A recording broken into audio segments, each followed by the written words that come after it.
13h, 14h. Europe 1, 13h. 13h33 sur Europe 1, la suite d'Europe 1, 13h. Céline Giraud, on vous retrouve avec vos deux chroniqueurs du jour. Le journaliste politique au journal du dimanche, Jules Terès, et l'écrivain et philosophe Nathan Dever. Et on se pose cette question, pourquoi Trump a gagné ? Pourquoi est-ce qu'on ne l'a pas vu venir ? L'Amérique a donc choisi son 47e président. Il a renversé la table, il a tué le game, on peut le dire. Échec cuisant pour Kamala Harris. Et on va l'écouter justement, Donald Trump. Il a pris la parole ce matin depuis son QG à Palm Beach. Nous n'avons jamais vu une telle victoire. Je veux remercier le peuple américain pour l'honneur qu'ils m'ont donné d'être élu le 47e et le 45e président.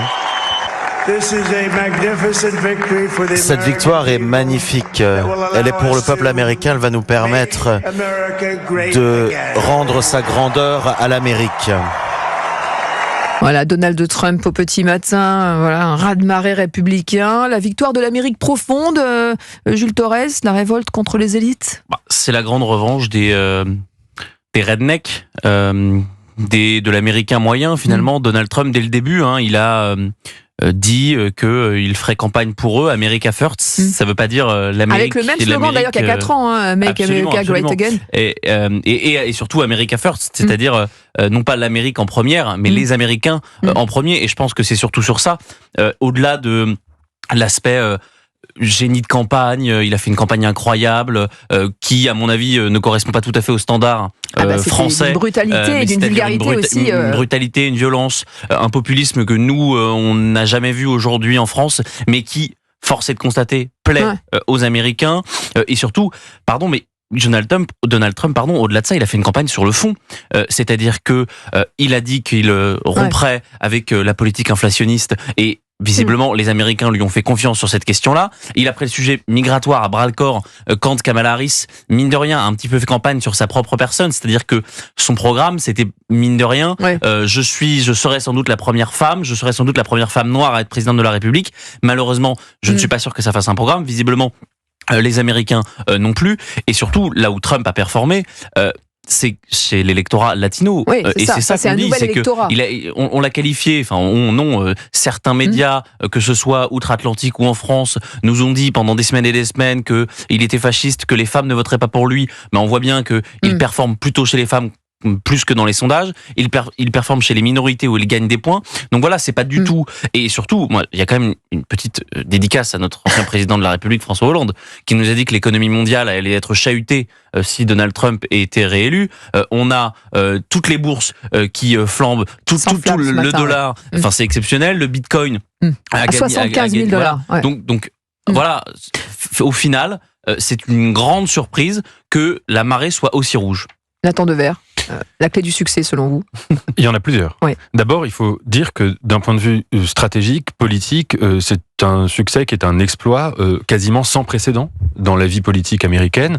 Ça s'était pas produit depuis plus d'un siècle. Un ancien président qui est réélu, mais au 19e siècle, donc à l'époque où c'était arrivé, les élections n'étaient pas du tout structurées de la même manière. Et rappelez-vous quand même, janvier 2021, juste après le Capitole, qui aurait parié $1 sur le fait que Donald Trump n'était pas mort, qu'il allait revenir, qu'il allait se venger, qu'il allait être réélu?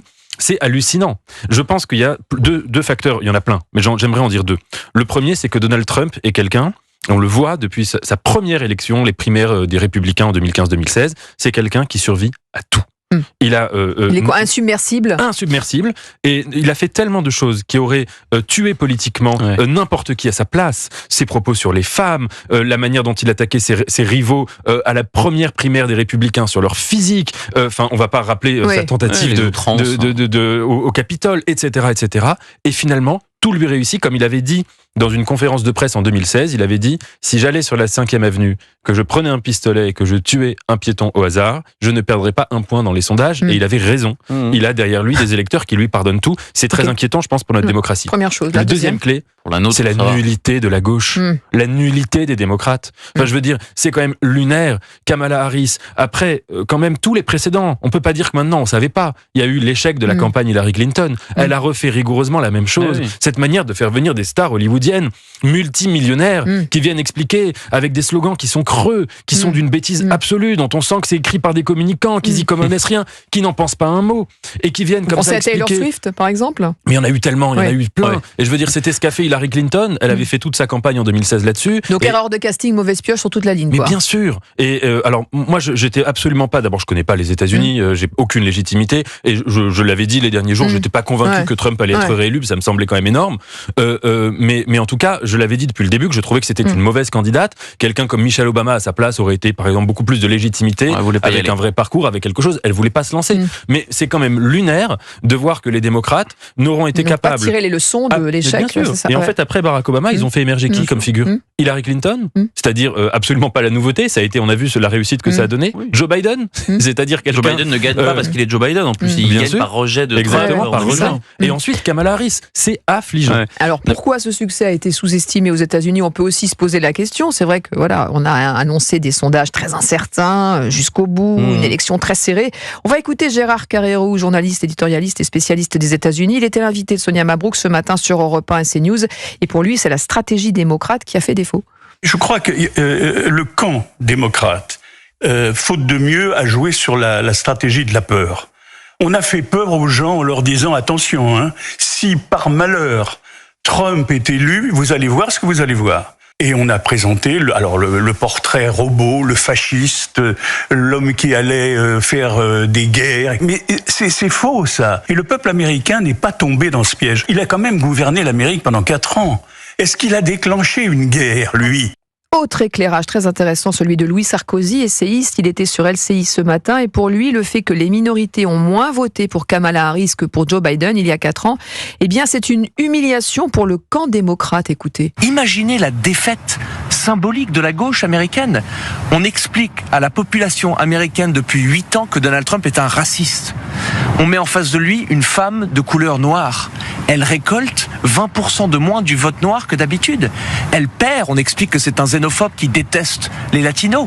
Il gagne 45% du vote latino. C'est pas une défaite pour le Parti démocrate, c'est une humiliation. C'est abject. Je pense que le Parti démocrate tel qu'on le connaît aujourd'hui ne peut pas survivre à ce désastre-là. C'est vraiment la bérésina.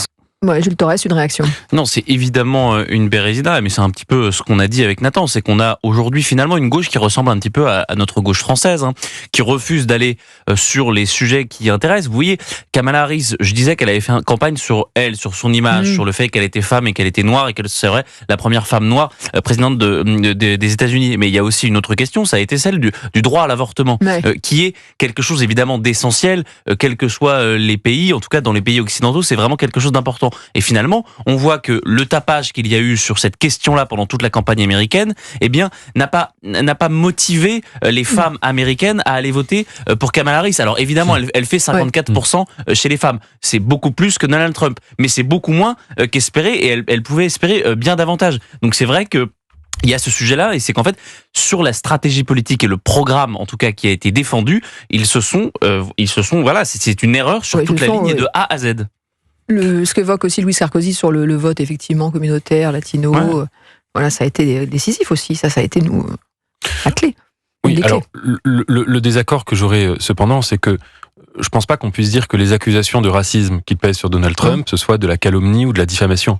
Donald Trump, il a lancé sa carrière politique, en disant que Barack Obama n'était pas un président légitime, qu'il n'était pas américain, qu'il avait menti sur son acte de naissance, et en lançant une polémique qui était fausse, et qui était évidemment raciste. L'arrière-fond de cette polémique, c'était de dire quelqu'un qui s'appelle Barack Hussein et qui est noir n'est pas légitime pour être président, et tout le monde l'a bien sûr compris comme ça. C'était le même débat que pour Kamala Harris n'est pas vraiment noire, elle fait campagne sur sa couleur. Dire d'une femme noire qu'elle n'est pas vraiment noire, qu'elle fait semblant d'être... Non, voilà. Vous êtes trop intelligent, Nathan, pour pas comprendre ce que voulait dire Trump. On peut reprendre toutes les phrases de Donald Trump, toute sa vision du monde. On va pas faire une anthologie de citations, c'est comme dire Donald Trump est sexiste. Oui, il est sexiste. Oui, il a été condamné pour pour agression sexuelle. Oui, il l'a dit lui-même, il l'a revendiqué. Donc, alors pourquoi est-ce que les Noirs votent pour lui si effectivement il est raciste? Je pense qu'il faut interroger deux choses. La nullité de la gauche, on sera totalement d'accord avec vous, et je pense qu'on peut en effet dire que ça ressemble beaucoup à la gauche française, mais il y a aussi... Ils auraient pu aussi s'abstenir. Bien sûr, et il y a aussi en effet une vague de fond, une vague populiste qui ronge nos démocraties,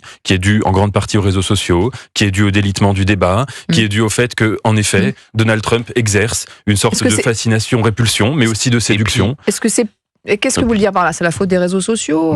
Non, c'est le signal, je pense, d'un empire américain qui est en train de s'effriter gentiment, qui est gentiment en train d'aller vers son déclin, et ça n'a pas commencé avec Trump. Et deux, c'est le signal d'une crise profonde que traversent toutes les démocraties occidentales, notamment la nôtre. Je vous donne un symptôme, quelqu'un qui raconte n'importe quoi, qui dit fake news sur fake news sur fake news, et évidemment, ça passe crème, comme on dirait vulgairement et trivialement. C'est le cas aujourd'hui dans toutes les démocraties occidentales. Une élection comme ça, pour vous, un duel aussi disputé, c'est le signe d'un déclin, c'est ce que vous dites?